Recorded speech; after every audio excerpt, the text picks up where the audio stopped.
welcome to UNIST Distinguished Webinar Series. My name is Kang Joo-won, Associate Professor, Department of Biomedical Engineering at UNIST. It is my great pleasure to remotely invite Professor Hakho Lee here today. I will briefly introduce his academic background and achievements. Professor Hakho Lee is Associate Professor in Radiology at Harvard Medical School and Director of Biomedical Engineering Program at the Center for Systems Biology at Mass General Hospital and Hostetter MGH Research Scholar. He received his PhD degree in physics from Harvard University and completed his postdoctoral training at MGH. Professor Lee has extensive experience in exosomes and nanomaterials, biophysics, and electrical engineering. His research focuses on developing novel biomedical sensors for clinical applications. Professor Lee has been leading the biomedical engineering program at the Center for Systems Biology, and he's also a global faculty at IBS Center for Nanomedicine, which is located in the Yonsei University in Seoul, South Korea. So he published so many research articles in prestigious journals. So among those, he's going to tell us about the clinical EV analysis for the cancer management. For those for audience, if you have any questions, so you can ask, you can leave your question in the Q&A sections in the Zoom, or either you can click the button, the raise your hand, and then you can, after his talk, you can speak out to ask your question. So please join me welcoming Professor Hakho Lee. Oh, okay. Thank you. Thank you, Joe, for the introduction. Let me see. Let me try to share my screen here. Yeah. Can you see the screen? Yes. Oh, yeah. Thank you. Again, thanks again, Joe, for a very kind introduction. And it is my great pleasure to share my research and experience with you in UNIST. I didn't have a chance to visit UNIST yet, but surely I will visit next time when I'm in Korea. So as Drew mentioned, so my research focuses on developing the sensors or tools for diagnosis, and that could be cancer or infectious diseases. But today I'm going to focus on the cancer detection, and especially using the EVs or extracellular vesicles as a biomarker. But before we jump into this specific topic, I want to digress a little bit. So this is a preamble. So because there could be many students in the audience, so I want to say that this new kind of mode or the way that we do science emerges these days. So when you think about the scientist, our general idea is that some guy like this guy working alone in the lab. It's not a good lab, I'm just kind of shut it here, but one guy working in the lab and doing something, well, maybe genius or maybe crazy. So that's kind of the scientist, or what scientist does. That's the kind of concept that I got when I was growing up in Korea. But more and more, the way that we are doing the science is changing. And we all know that. I mean, so for example, nowadays, we cannot just focus on just one narrow field. More and more, we need to know the technology in other fields. And not only knowing that what's going on in other fields, actually we have to actively integrate these technologies into your research. And that's what I call the multidisciplinary. For example, in case of the sensor development, biosensor development or biomedical engineering, for example, now we have to integrate more and more. We are integrating the technology from the microelectronics, integrated circuit, as the sensing element, and also signal processing.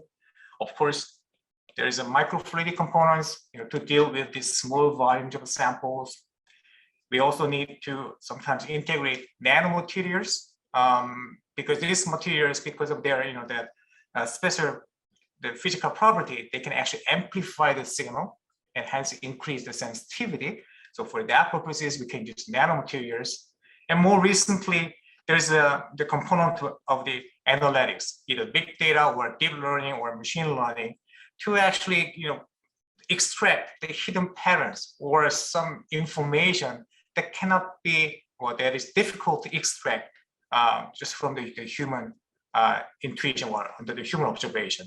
So these many different elements now are being integrated in most of the research field.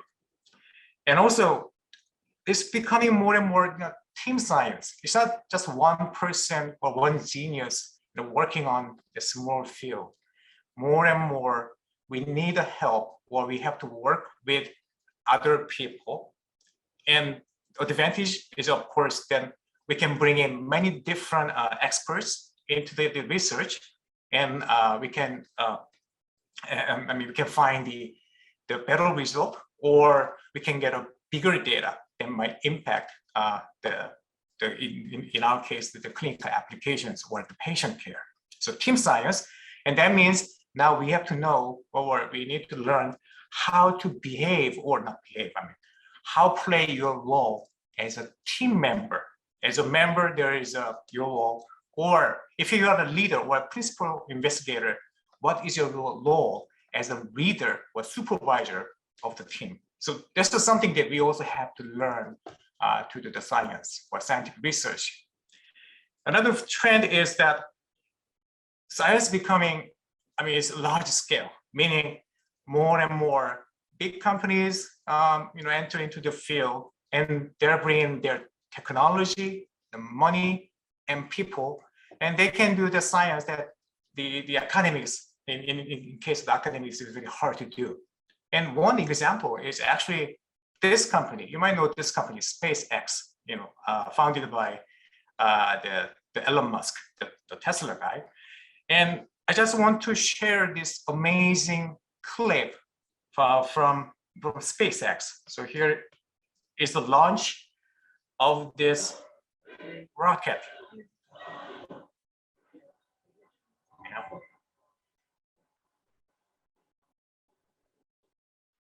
So this rocket is called the Falcon Heavy.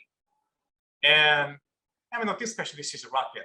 They have 3 boosters. As you can see there are 3 boosters. What is amazing about this technology is that you can detach the boosters, and all the other rockets, they do the same thing. After using the fuel, they get rid of the boosters. This company, they developed this amazing technology to land their boosters on the spot. So actually 2 landed in this path, and the other one, the third one, actually landed on a boat. It's amazing technical feat. And what I want to say is that kind of large scale science, to do that, we need the manpower and we need the money to execute that kind of research. And to do that, we really need the team science. And also we need to think about the way we're doing the science. Sometimes it's better to work with a company or work in the company to achieve this kind of feat. And finally, the new mode of action in the scientific research is the very fast dissemination of your data.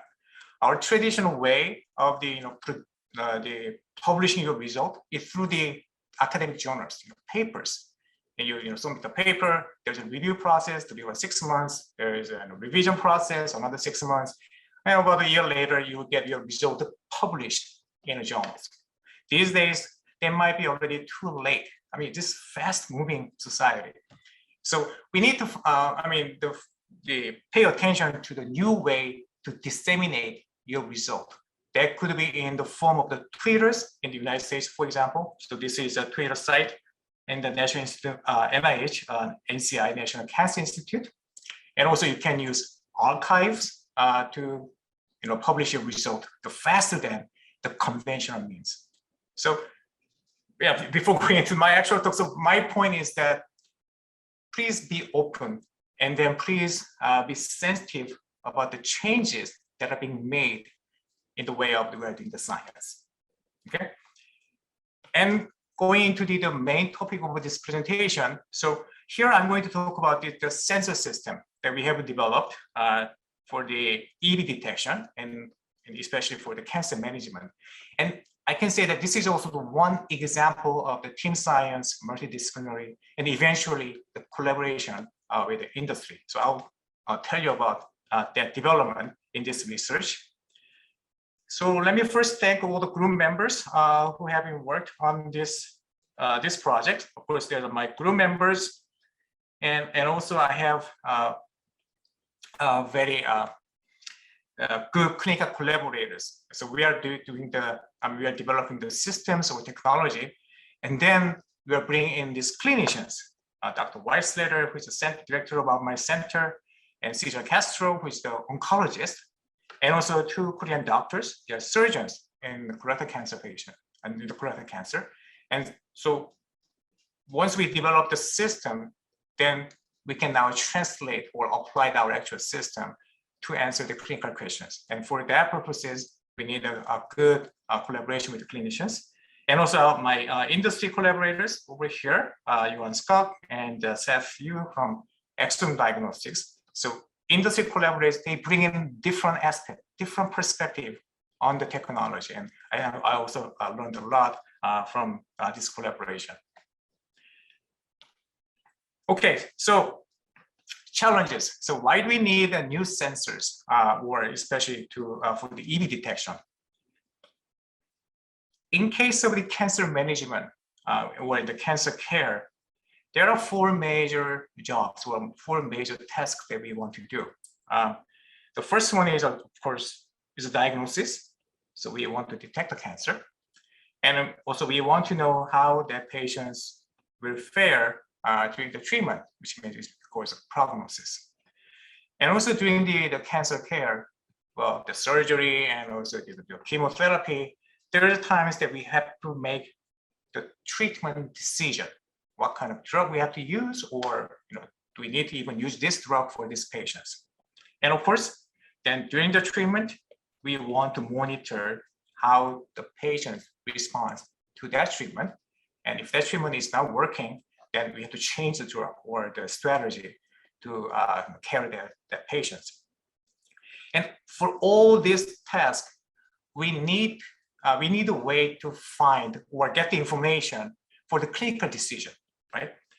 And as of now, the gold standard for making a clinical decision is through the tissue biopsy, meaning either using this kind of needle or doing the surgery, you get some tissue out, some structure out from that spot, and then you analyze that tissue under the microscope and see how many cancer cells are there, what is the let's say the filtration, infiltration of the immune cells, for example.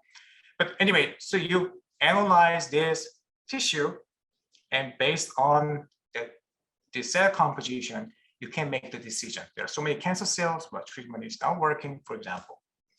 But there are limitations for this method, the tissue biopsy. Of course, this is invasive. You need to access that organ or that cancer through the device, either the needle or open up the patient, and then you take that the chunk out from the structure. And because of this invasiveness, there is a possibility of the complications. There could be internal bleeding in the patients. And sometimes it's almost impossible to get the sample out. Think about the brain tumor. How would you get the tissue out from the brain unless you open up the skull, right? And also there is the bias, it's called the sampling bias, which means depending on, so let's say here's a tumor, here's the organ, this is a tumor, and let's say this is non-tumor, normal tissue. Then depending on where you put your needle, you might get the sample, the tumor, but you might miss the tumor, right? So it's called the spatial sampling bias. And then finally, another limitation is that tissue biopsy is usually frozen in time. You can get the molecular information or cellular information at the time of the sampling, right? But that doesn't necessarily reflect what is really going on in their patients right now. And to overcome the challenge, then you have to do the sampling, the tissue biopsy repeatedly over time, right? But that means then also brings up the risk of the complication because of the invasiveness of this tissue biopsy. So although this tissue biopsy is a gold standard, we really have to think about the new way actually to get this clinical information from patients. And there are mounting evidence that there is something actually in blood that we can use. So this is the paper reporting the discovery of the tumor cells in the patients actually who died of tumor, but after the death, they performed the autopsy, and the doctor found that, oh, there are tumor cells circulating in blood. So this is I believe the first known report of the CTC or circulating tumor cells in cancer patients, 1869. In 1848, there's another report. This is I believe this is also first report of the finding DNA, the circulating DNA, not inside the cells, but the outside the cells, but they're in circulation in blood. So this is the first report of cell-free DNA or circulating tumor DNA in humans. It's 1948. And more recently, there is this report, 1967, about some little particles that are produced by platelets. And this is I believe, one of the first report of the finding of the extracellular vesicles, tiny particles that are not cells, but circulating in blood. So after accumulating this kind of evidence that there's something in blood, now we know that tumor, this dynamic entity, actually leaves many things in blood. And let's say here is a tumor, and the tumor cells can go into, they detach from the primary site and then go into the circulation, and then they might find the niche and then do the spread as a metastasis. Or these tumor cells might die during the circulation, or some tumor cells die here, and from that dying tumor cells, DNA will be released, and those DNA will circulate in blood. Or tumor cells or other cells, they can produce these tiny vesicles, or exosomes or extracellular vesicles, and they can go also into the circulation. So these entities that are left by tumor into the blood is now collectively defined as circulating biomarkers. In other words, biomarkers that we can find in blood, circulating biomarkers, and they can now offer potentially new opportunities to actually get the molecular information from patients on the tumor.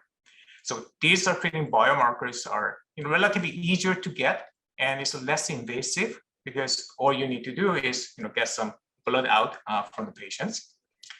And because this is non-invasive, now it's possible to get the sample repeatedly over time. In other words, we can do the serial sampling with minimal complications. And that actually opens up the window now to observe the temporal evolution, how tumor responds against the therapy or against the surgery, for example. So now we can see how this tumor changes over time, and that has the implication in, of course, in diagnosis, prognosis, and also the treatment monitoring. So these markers can really open new windows or new opportunities in cancer management. the circulating biomarkers, they're coming in different flavors, and I have the 40 examples here. They could be in terms of the shredded tumor cells or circulating tumor cells, I mean, known as CTCs, or they can come in the form of the extracellular vesicles and the small particles released by the cells, could be in the form of the cell-free DNA or other type of nucleic acid. I want to draw your attention here on this column. When we compare the concentration of these markers, CTCs, for example, is about 100 cells in 1 million of the blood. You know, in blood, you have more than millions of white blood cells and 1 billion of the red blood cells. Out of those backgrounds, there are about 100 or 1,000 circulating tumor cells. In other words, it's very hard to actually detect them. Compared to that, extracellular vesicles, the concentration is this much, about 10 to the 10 vesicles per milliliter of the blood. And that actually the main reason that actually in my lab, so we focus on the extracellular vesicles or EVs as our target, because we assume that this is easier to detect because there are sheer numbers. Okay, so here you're looking at the this is SEM, scanning electron microgram of the brain tumor cells in culture. The size is about 20 micrometers in diameter. I mean, this cancer cell is about 20 micrometers. When you look at the cell surface, by the way, it's very dynamic. There are so many things going on in the cell surface. There's just tiny particles coming in and out of the cells. And when you zoom up, here you go. Yeah, this is about 200 nanometers, but usually less than 1 micrometer particles. And these particles we define as the extracellular vesicles. I mean, the vesicles outside the cells. Okay, and through the research, I mean, by the community about over past 10 years, more than 10 years, now we know that collectively speaking, these vesicles contain many different types of the molecular markers from the cells. So here is the schematic. So these vesicles, they can carry the receptors. I mean, this is a protein markers that basically that you can find on the cell surface. The same proteins can be found on the extracellular vesicles. There are also, here you go, the proteins that you can find inside the cells. And these vesicles also contain the same type of protein inside the vesicles. Okay? And also there are genetic materials such as messenger RNA, the microRNA, and sometimes even the DNA inside these vesicles. The one caveat, not caveat, I mean, the caution is that this diagram is it's a schematic. It doesn't mean that the single vesicle carry all these markers. No, not like that. Collectively speaking, meaning when you have many vesicles and when you analyze them, then you can find these receptors and these cytotoxic proteins and also these genetic materials. So in a sense that these vesicles is more or less the avatar or representative of the cell. And my analogy is that this vesicles is more like a minions. So in this case, this group, this villain here, he is the cell. And these small guys, they are vesicles. They're not equal to each other. They're different. I mean, so this minions is not like not that bad compared to the the group over here. And that's also the case in real world, meaning the vesicles, they don't contain the proteins that you can find in cell nucleus, because these vesicles, when they are being generated, they don't go into the nucleus. So these vesicles, they don't have the nuclear proteins, but they do have the other proteins that you can find in the cell membrane and the cytosol. So not exactly same as the cells, kind of similar to the cells. Advantage of these vesicles, single cell, this guy, can generate more than billions of these vesicles, or in this case, the minions. So catching these guys, these large number of minions, is much easier than catching this single cell. So that's the advantage of the analyzing the vesicles, extracellular vesicles, as a marker instead of the tumor cells. Okay. But still, I mean, there are challenges, of course. I mean, these EVs or extracellular vesicles are relatively new targets in the assay development, and they pose this kind of technical hurdles or challenges. These vesicles, they also exist in very complex biological background, meaning they are in blood, and in blood there are many other things, free floating proteins.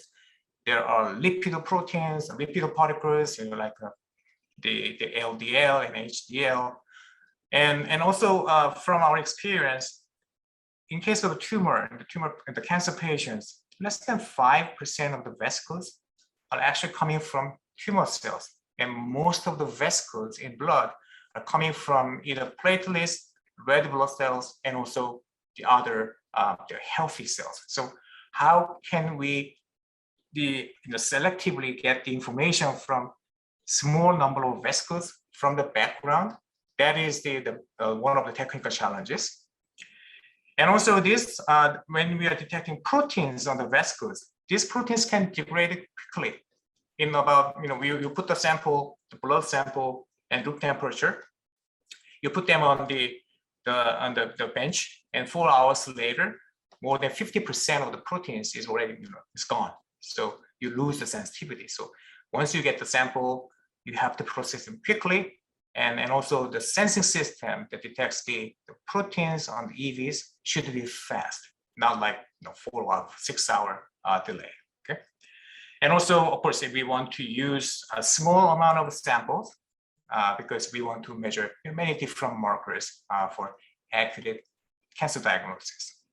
So these challenges now mandate the development of the new assay technologies that are optimized or tailored for these nanoscale particles, in this case, EVs. So we have been working on the developing different types of sensors for these that are optimized for this EV analysis. And on the top, we have this system based on the surface plasma resonance, the kind of optical properties. And this system has a high sensitivity and also high throughput. This is really for measuring like more than 100 samples at a time. We also have a kind of middle class device based on the electrochemical sensing. So we capture the EVs using the magnetic bead, and then we generate the electrical signal. This system is fast compared to the SPS system, but less sensitive. But in terms of the cost and the usability, much easier to use compared to the SPS system. And finally, we also been working on the single EV analysis. So ultimately, we want to see, okay, how many proteins are present on individual EVs. So this technology has a very exquisite sensitivity and specificity. But as you can imagine, this is based on the imaging microscopy. This is slow, and this is more like a research systems. So in this presentation, I want to focus on the first system, this one. They use the plasmonics for EV detection, mainly because this is the most advanced system that we have developed in our laboratory. So, as I mentioned before, that system based on the physical phenomena called plasmonics, and plasmonics is a very common thing that we observe in our daily lives. So, when you have a metal, let's say gold or silver, and when you shine the light on this metal, gold or silver, then the light will interact with the metal. And then because of the light is a wave, so this light goes into the metal, and then the electrons on this metal, they also oscillate because of the light coming in. And then this oscillation, now we generate the second light, and that actually gives the unique color of the different metal. For example, in case of gold, could be like this kind of gold-like color, like yellow color. In case of silver, it's like whitish, the color that you can see in the coins. Okay, and so we all know this phenomenon, right? There's a metal, and then you shine the light, and then there's a the shiny surface or a texture that you can observe. When you further shrink the size of this metal in a nanoscale, for example, gold and 25 nanometers and silver in around 25 nanometers, now they can function as a unique filter, color filter. They observe certain light and they emit only that wavelengths. In case of gold, that could be red. In case of silver, that could be yellow. And the people actually use this gold or silver nanoparticles as kind of paint when they're drawing the figures in the stained glass. So this is one of the example. So now what you are doing in case of the sensing is that, okay, we're making nanoparticles because we want to amplify certain wavelengths of the light. In our case, we are not making nanoparticles. Actually, we are making the inverse picture of the nanoparticles. So instead of nanoparticles, now we have nano holes. So here you're looking at the actual device. This is a gold surface. This is just thin gold film, but we have this array of the nano holes. And now they can sustain what we call the surface proximal resonance, or the oscillation of that electrons at certain wavelengths, the light wavelengths. And how can you detect or use this system for sensing is from this analogy. So think about the pond. I mean, this is a pond, here's a pond. And then, when you throw the stone to the pond, then there will be this water wave on the waves on the water surface, right? So, and then this water wave will propagate when you hit or throw the stone into the water. But if there is the obstacle, in this case, this could be the leaf shown here, then the presence of this leaf will perturb or change the propagation of the water wave, and that could change the waveform that, as you can see in this picture. Now this is an analogy, okay? So let's think that this water is actually electron, okay? Throwing the stone is actually shining a light on that electrons on the metal, and then these water waves coming out. That's actually what we call the surface plasmon. These leaves, you can think of this leaf as the EVs or our targets on our sensor surface.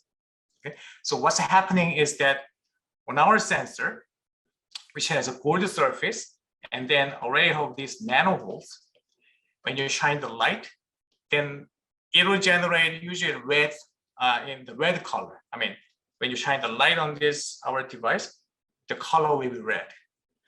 But when there is exosomes or EVs bound or captured on the surface, it will change the color. It's a tiny amount, but we can still detect them. So, but it will change the color. And by monitoring that change, now we can say, oh, yeah, there are EVs bound on my sensor. And that's the main sensing mechanism of using, in this case, surface proximal resonance for the EV sensing. Okay. And what is then the advantage of this sensing modality? Well, we believe that this sensing modality is the most sensitive method, the sensing method for EVs. Number one, this is labor-free. In other words, all we have to do is capture the EVs on the sensor surface. We don't need the secondary antibody or the second antibody that actually generate the signal, which is usually the case for other assays, such as ELISA type of the assay. We don't need this kind of the second antibody to generate the signal. Just capture the EV, then we can get the signal. So that's what they call the label-free detection. And also this sensing modality, the sensing range is comparable to the EV size. In other words, this sensor has the volume that is most sensitive to detect something. And it happens that the EV is actually rightly fit into that sensing the volume. So when there's a capture or the binding of the EVs on that volume, then actually we can generate the huge changes in the signal. Okay, so that's the second advantage. And the third advantage is that we can make array of this. It's easy to make this array of these sensors, so we can potentially do the high throughput detection, which I'll tell you more about in the later part of this presentation. Okay, so this is the sensing modality, what the sensing mechanism. Now, then what is the actual data? How does the actual data look like? So you're looking at this is the actual data coming from the sensor. Again, we are measuring the color or the wavelengths coming out from our sensor. We are looking at two different sites of the sensor, two different sensors basically. I have two different sensors here, and it has just nothing. There's nothing there, just gold surface. And these two are the response that you can get from these two different sensors, almost identical, right? Now, when you add the antibody, when you put the antibody on the sensor surface, then there is a little shift of this peak, for example, toward the red. I mean, don't worry about the y-axis, they're all arbitrary. What is important is the shift of the wavelengths in this the response. So we have this shift or the change of the color of the sensor, because antibodies is also kind of,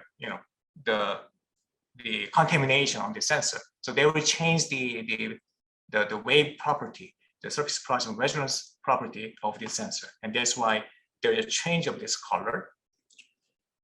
Now, we further prepare the sensor. And this sensor, this one and the bottom one, we have an antibody, but this antibody cannot capture the EVs. It's just control site. So we have antibody, but we don't capture the EVs. On the top sensor, we have this plasmonic surface, have an antibody, and now this guy can capture the EVs. So there's a further contamination happened in that sensor, and voila, we have the further change of that wavelength. Well, in other words, there's a further change of the color of this sensor. And then by comparing the change of this wavelengths between our control site and also our EV capture site, and this is the difference of the wavelengths, and that actually can tell us that, oh yeah, we capture the exosomes or EVs that express a certain protein that could be captured by this antibody. So in this way, now we can do the molecular profiling, the protein detection on the EV surface. Okay. And then we validate this technology against the gold standard. So here on the x-axis, we are looking at the signal from the ELISA, the conventional method, and the y-axis, this is the signal from our surface plasma resonance sensor, which we named MPLEX, by the way. And you can see that we have a really good, linear relationship between the ELISA and then our sensing system. Okay, so as good as the ELISA, but the real power comes in here in this comparison. So we did the titration experiment. We lowered the concentration of the EVs, and then we measured the signal. And this x-axis is log scale. So using the ELISA, we need about millions of EVs to get the signal. But with this plasma resonance system, it's about 10,000 or 5,000 EVs, then you can still get a good signal. So it's about more than 1,000 times improvement of the sensitivity using this new system that is optimized for EVs. 1,000 improvement in sensitivity roughly translating to that I can measure 1,000 markers for the same sample volume. So let's say I use about 1 milliliter of the blood, with ELISA. Now I can use just 1 microliter to measure the same biomarker. And that is a huge advantage because then now I can measure many different markers in a limited volume of the patient samples. Okay. So this is a technology development. And then, after making this, developing this tool, then we moved on to apply this technology for with the clinical samples. And our target disease in this case was the ovarian cancer. This is the women cancer that developed in the ovary of the reproductive organ. So the way we designed the study is like this. So we want to detect these EVs or exosomes coming from the ovarian cancer. Okay, then we first have to find out, okay, what would be the best markers to capture or to detect those EVs coming from this tumor. So we have to find the markers first. And this is the way we did that, the marker finding. So we profile the cells, tumor cells. So these are the tumor cells, the ovarian cancer tumor cells. And this is the non-tumor cells. And this is the sample from human. This is the ascites. This is a fluid that accumulates in the belly, but not from the ovarian cancer, but from the something problem in the liver. So these are the non-cancer control. And then over these cell lines, we look at the expression of these potential tumor markers for the ovarian cancer. And then we just perform the flow cytometry experiment, tagging the cell or labeling these cells with the fluorescent antibodies, and we measure the intensity coming off from those cells. And then we can obtain these heat map. This is from the cells, just flow cytometry. We did the same type of experiment, but in this case, we collected the EVs, extracellular vesicles, from the cell culture. And then we look at the same markers on the EVs, not on the cells, but on the EVs. And what was striking to us in this assay was that when you compare these two heat maps from the cells measured by flow cytometry and from the EVs measured by our surface plasma regional system, this heat map is almost identical, at least for the expression of these markers, which actually support our hypothesis. I told you that EVs could be avatar of the cells. Indeed, when you look at this expression, EVs faithfully reflect the expression of these protein markers that you can also find in the cells. Okay, and furthermore, in this experiment, we can find the best markers to detect the cancer EVs, the ovarian cancer EVs. And in this case, that was these two markers actually, the epichem and CD24 can really accurately or sensitively differentiate between the ovarian cancer and the non-cancer cases. Okay, so now we have marker ready. So we will measure the epichem and CD24, those two markers on the EVs from the patient samples. So we collected the samples, in this case, not blood, but from the ascites from the cancer patients.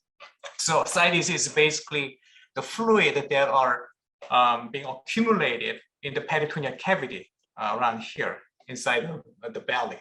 This is the most common symptoms of the ovarian cancer, and also maybe other diseases such as fat liver or liver-related diseases. And this the fluid is very rich with the biomarkers. I mean, there are cells and also there are exosomes or extracellular vesicles. And in this fluid, now we are focusing on the EVs or the exosomes. So what we have done first is, we collected this fluid from 20 ovarian cancer patients and then 10 non-cancer patients. Again, usually those patients who have the liver problem.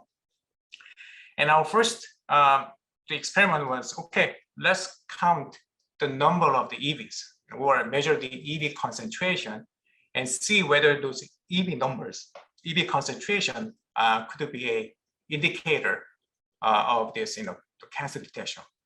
But in our analysis, we couldn't find any big difference in terms of the EV numbers between the cancer patients and non-cancer patients. There's no difference at all. So the number is not a good indicator, but when you perform the molecular analysis, the one that they use the measure the two markers, the epichem and CD24, now we can clearly differentiate between cancer and non-cancer cases. And in this case, the accuracy of this first pilot test is about 96% of detecting the cancer cases versus against the non-cancer cases. So this was our initial development of the technology and the pilot validation of the technology that has been done in the lab, in academia. Now, before they moved on, okay, this is working, and then let's expand this technology. And that is the making of the next generation system or next generation technology. So actually, we formed this, the team is called the OCEAN project, supported by the NCI, National Cancer Institute. So this is basically a consortium between the hospitals, our team is here, myself, and then, my colleagues, and also the company, the industry, the leader in the EV-based liquid biopsy, it's Exome Diagnostics, and also the clinical colleagues who has expertise in the ovarian cancer itself. And our goal is to use our technology to detect this ovarian cancer at this early stage. Because if you find this cancer early, then the survival of these patients will significantly improve. So working with this, our colleagues in the company, now we are scaling up the production of the device, of the system. So we designed our chip. Initially, we used our own clean room, and then we used the EV lithography to pattern those nanohole arrays in the chip. But now we are using the foundry, the semiconductor foundry in Korea. Actually, this nanofab is inside KAIST. So we are working with this foundry to mass produce this chip or this nanoholes in the 8-inch wafer. So this is 8-inch wafer, it's a quartz wafer. And actually they are covered with this the nanoholes. And inside the clean room, they cut this chip and then they do the vacuum seal the chip and mount the chip and then vacuum seal. And then they're sending this chip to us in the US, and where we can use that chip for our sensing. And also, we have developed the automatic machine. This is a machine that can automate the signal reading from our that chip. This chip shown here. So this is our first generation prototype. So you insert the chip over here, and then this machine will read out the signal from the chip. And this is the schematic of the inner system. This is version 1. And then recently we made the second version, a little bit bigger, but has more functionality and has a better stability in terms of the signal generation. And then, of course, the same here. Then we put this chip into this hole, and then the machine will read out the signal coming from the entire chip in about 5 minutes. And then to produce the data or the result, as shown in this, the graphical user interface. And then store the data and then automatically analyze this peak pattern or this signal pattern. It can tell us, okay, how many EVs, bad EVs are present in our system. So with this system ready, now we are applying the system again to detect the cancer, the ovarian cancer at its early stage. This is a late stage ovarian cancer. I mean, this is already stage 3 or 4 already. And at this stage, the survival rate of this patient is pretty poor. It's less than about, I believe, 20%. But what is the good thing? Not really good, but what is really promising opportunity is that developing this mass would take more than 3 years. The tumor will start from the fallopian tubes and then will spread out to the ovary. So progressively, the tumor will move out from the fallopian tube and they'll shed into the ovary. And it'll take about 7 years. Okay, so if we can detect the presence of a tumor, at this stage, it is here or here, and then we can really prevent the big spread or the growth of this tumor, and which will significantly improve the survival of the patients. And with that, for that, now we are working with the hospital or the other hospital who is really expert in the ovarian cancer. So this is the work that is underway. And my point is that this kind of development wouldn't be possible just by working by yourself, like by myself, in a single lab. No, this is almost impossible. It's really the result of the team science and the collaboration between different experts, including the industry. So to summarizing this part, I mean this presentation. So for this specific device, so we developed the surface plasmon-based technology. It's called Amplex. They can actually enable this fast and high throughput analysis of EV proteins. And then we also show that by applying this technology, these molecular analysis of the EVs is very important to detect the tumor or to accurately diagnose the tumor, not just the counting, the number counting. We need to do the molecular analysis. And this EV profiling now can outperform the conventional blood-based cancer detection. And also there's other data that shows that we can also it can also inform the recurrence of the tumor. And now we are working on to apply this technology for the early cancer detection. So that's the summary of this technology, and I mean the work, specific work. The big picture, the bigger picture is that analyzing these circulating biomarkers, including extracellular vesicles or cell-free DNA, really promise the new approach, new era in the cancer care, in the cancer management. But developing a right tool and then using the right tool for your targets, whether that is the EVs or whether that is the ctDNA, is very critical to get the maximum information from your entities. And also finally, for the EV cases, we need to evaluate the extended utility of EVs. In other words, most of the EV applications so far has been the diagnosis, cancer detection. But we believe that monitoring these EVs or this liquid biopsy can further inform the treatment decision and also treatment monitoring and prognosis. And we need to further evaluate such utility of EVs or other circulating biomarkers to really fully maximize or fully utilize the power of the liquid biopsy. Okay, so about 54 minutes into the hour. So I think that's about it that I want to share with you today. And I really thank you for your attention. Yep. Thank you, Professor Lee, for really interesting and inspiring talk. So now we are open for the question. So I think the Mingyu, raise your hand. Can you turn on your microphone and then speak out to ask your question, Mingi?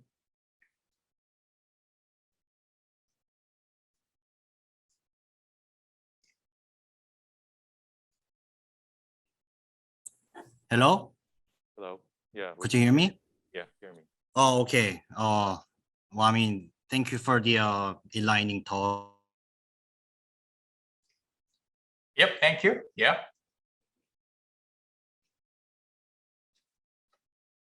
I cannot hear you. Oh, I can hear you. Mingi, can you pick your microphone and then? Hello? Oh, now I can hear you. I'm so sorry. I tried to go through fast and I just want to say I really appreciate how you tried to make this topic accessible to pretty much anyone in here. I really appreciate that. I actually have 4 questions to ask, and I'll try to go through them quickly to not take up too much time. Okay, first question is, could you briefly discuss the selectivity of your plasmonic sensor? I know because of the size difference between the EV and the cell types, I imagine it's very selective. But have you checked that, and was there any non-specific bindings? Okay. So yeah, let me briefly answer that the question. So non-specific binding, yeah, it's always there. I mean, it's unavoidable, right? So that's why I showed this in the presentation. We have the control site that has the control IgG, the isotype matched antibody, and we use the signal coming from the control site to compensate for the non-specific binding of the EVs on the chip. So this is always differential measurement. Also, you could always tell whether it's non-specific or it's EV using that method. Yeah. So so non-specific binding will generate the signal as well, but okay, we extract that signal from our actual signal or substrate. Yeah. Okay. Yep. Okay, and the next question is your one of your current project, does it include turning this technology into something more amenable to home test kit, which can be operated by average people at home, so they can monitor themselves post-surgery continuously without having to visit the hospital? Oh, that's a really good point. Is it possible to share the screen? Oh yeah. So you can see, so I talked about the first system, this one over here, that was my topic, but this system is not for the home care or general users by, or in the small hospitals, but this system, as you can see, this is small. This is use the electrochemistry, and that can be potentially used at home settings to detect the EVs. And our application, one of the applications we are thinking about is bladder cancer. In case of bladder cancer, you can use not blood, but urine to measure the increase of bad EVs in your blood, in urine. And urine is much easier to get compared to the blood. So we believe that kind of urine-based system can be deployed for at home monitoring tool. So that's, well, I suppose that's one of your projects right now. Yeah. Oh, okay. And next question: have you tried to use EV analysis tool as a tool to assess the metastatic potential of the progress of the primary tumor?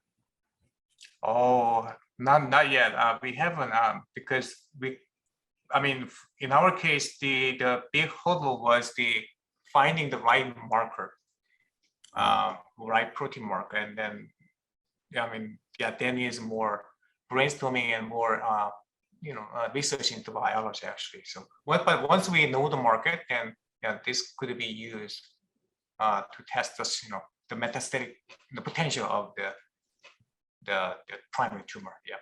I think you can. I think you can begin with 2 cell lines that are like known to have a different metastatic potentials, and like compare them. And I just thought of that. And just a last question. I first became acquainted with your work with micro NMR, which I found extremely fascinating. And I was just wondering if have you tried to incorporate micro NMR technology in EV analysis? Could you briefly explain describe that? Oh yeah. So so we first used the micro NMR to detect. Yeah, you're right, to detect the proteins on the EV surface, and then we moved on to different systems. Primarily because it is hard to do the multiplexing, the parallel measurement using the micro NMR system. So micro NMR system, you can maybe have 1 or 2, 3 different measurement sites, but then you have to put that system into the homogeneous magnetic field to generate the signal, NMR signal.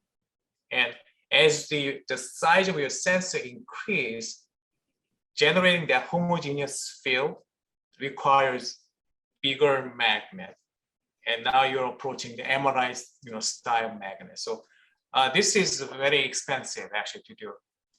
So that was the main reason that we switched onto the different sensing modalities, such as the SPR shown here. You can measure the 100 samples in a tiny chip. So it's micro NMR, low throughput, and the sensitivity not much better than plasmonic, right? Yeah. Okay, I see. Okay, they'll be all for me. And once again, thank you so much for the Okay, thank you. great talk. And also I have a question. So you mentioned that the EVs are windows to the temporal evolutions of the tumor. So I think there should be the time delay between the primary tumor changes there, the genetic the background or the status, and then the EVs in the blood. So I was wondering how rapidly the EVs in the blood can reflect the temporal evolutions of the tumors or the status of the tumor. That's really a good point. At least in the cell culture case, this is also artificial system, cell culture. So when we perturb the cells with either drug treatment or other treatment, then the response from the cells onto the EVs can be reflected in 3 or 4 hours later. And that we observed, in a way that we treat the tumor cells in culture with a certain drug, and then we collect the EVs in different time points, and then we measure their mRNA expression on the EVs. And we can clearly see that 2 or 3 hours later, after drug treatment, there's already a big change of the messenger RNA on the EVs. So the response might be quick in the individual cell level, but if we are talking about, well, what about the systemic response? In other words, it's not a cell culture. It's a human, right? The patients, and then you inject or give some drug, and then how fast can I detect those changes? Well, that's a research topic, right?